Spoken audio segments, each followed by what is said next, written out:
What could these be, I wonder? If you'd like to know, then stick around until the end of the video. On December 22nd, I released something called the Amai Challenge. The objective of the challenge is to kill a specific student who is surrounded by witnesses and dispose of her body without alarming anyone. The purpose of the challenge was to give me an opportunity to observe what players would do if they were given an objective, but were not given clear instructions on how to complete that objective. I wanted to see if players would get frustrated by a lack of direction, or if they would have fun searching for a solution through experimentation. I wanted to see if each player would have a drastically different experience, or if everyone would gravitate towards one strategy. I was pleasantly surprised to see that almost every player approached the Amai Challenge in a different way. Some of them used their knowledge of the game's mechanics to carefully plan Amai's death, while others used trial and error until they found a valid strategy, and a few even discovered clever exploits that I had completely overlooked. Watching people play the Amai Challenge was an incredibly educational experience for me, because it showed me what aspects of the game were frustrating to players, and what kind of additions the game needed in order to provide a better experience. That's what led to the wave of new features that were added back in January. But it didn't stop there. The Amai Challenge also helped me to realize something important about the overall experience of playing Yandere Simulator.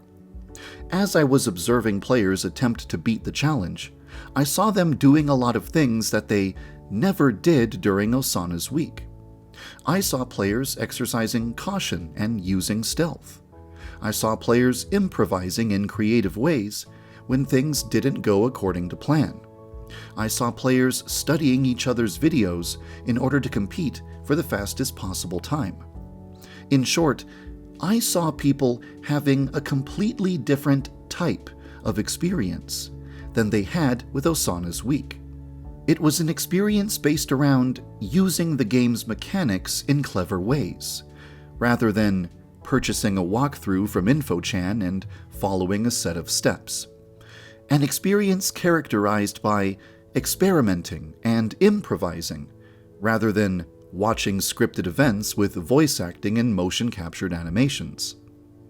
When I watched people play the Amai Challenge, I felt like I was watching people play the game I had originally envisioned back at the very beginning of development, before Yandere Simulator evolved into a completely different type of project. It was an eye-opening experience for me, because it reminded me of what kind of gameplay I originally intended to provide, and it showed me that Osana's week was failing to provide that type of experience. And I know exactly why. It all comes down to one character specifically: Raibaru. Raibaru is Osana's best friend, and the two of them travel everywhere together. In terms of game design, the purpose of Raibaru is to make sure that there is always at least one witness nearby Osana, so that eliminating Osana is never as easy as simply running up to her and stabbing her with zero consequence. Raibaru was given the ability to counter the player's attacks in order to force the player to come up with a more creative way to dispose of her than simply stabbing her. The idea of a character that follows another character, or a character that is immune to direct attack, are not bad ideas by themselves. However, the way that I executed those ideas with Raibaru was very flawed. Yandere Simulator is supposed to be a stealth game about manipulating characters, sometimes by pretending to be their friend, and other times by using distractions. But I didn't want the player to eliminate Raibaru too easily, so I programmed her to be unaffected by most of the mechanics that are used to manipulate characters. For example, Raibaru ignores suspicious objects on the ground. Raibaru ignores audio distractions, such as radios. And Raibaru even ignores you if you try to talk to her. There are only 4 ways to get rid of her, and each of those methods involves a scripted event, rather than using any of the game's core mechanics. That's why the Amai challenge was so much more satisfying than eliminating Osana, because Amai is eliminated through clever use of the game's features rather than scripted events. The first level of a game is supposed to introduce the player to the core mechanics they'll be using for the rest of the game, and teach them how they should try to approach the game's obstacles. Raibaru does the opposite. She teaches the player that the game's mechanics are pointless, and that using scripted events is the only viable way to solve problems. Once I realized how badly Raibaru was ruining the overall experience of eliminating Osana, I knew what had to be done. I had to completely redesign Raibaru and make Osana's week much more like the Amai challenge. So, here are the changes I've made. Raibaru will now investigate distractions, such as giggles, radios, and bang snaps. The player can now talk to Raibaru at any time. And Raibaru will now drop whatever she's doing when she spots something suspicious on the ground. I also made a handful of other adjustments that have nothing to do with gameplay, but make Raibaru a bit more likable as a character. She will now walk beside Osana instead of walking directly behind her like a pet dog. She will now show concern when listening to Yandere-chan and Osana talk about Osana's stalker, instead of just standing there like an emotionless statue. And her reputation has been lowered so that getting rid of her by gossiping about her is far less tedious. Now that Raibaru is much less of an obstacle, you might think that Osana must be easier to eliminate now. But that's not exactly true. I've made Raibaru less of a threat, but in exchange, I have made the rest of the school much more of a threat. If you play the latest build of the game, you'll notice a lot of major differences in the routines of most students.